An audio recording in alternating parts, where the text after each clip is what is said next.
নামাজ পড়ছে একজন ব্যক্তি, সে আল্লাহর সাথে সরাসরি কথা বলছে, তার পাশে কথা বলা জায়েজ নেই। এমনকি নামাজরত ব্যক্তির পাশে কোরআন তেলাওয়াত করাও জায়েজ নেই। আমি কথা কি বুঝতে পারছেন? একজন ব্যক্তি নামাজে দাঁড়িয়েছে, আল্লাহর সাথে কথা বলছে, পাশে আপনি কোরআন তেলাওয়াত করতে পারবেন না জোরে জোরে। মনে মনে করতে হবে, করতে চাইলে মনে মনে করতে হবে।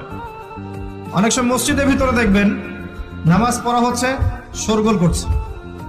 নবী সাল্লাল্লাহু আলাইহি ওয়াসাল্লাম বলেছিলেন, আখিরুজ জামানে, তিরমিজিতে আছে হাদিসটা, আখিরুজ জামানে ইসলামের নামটুকু থাকবে, ইসলামের প্রকৃত বিষয়গুলো থাকবে না।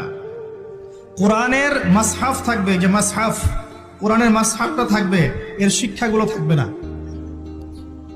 মসজিদগুলো হবে চাকচিক্যময়, কিন্তু মসজিদ হবে হেদায়েত শূন্য। আর চতুর্থ লাইনটা আরো ভয়ঙ্কর।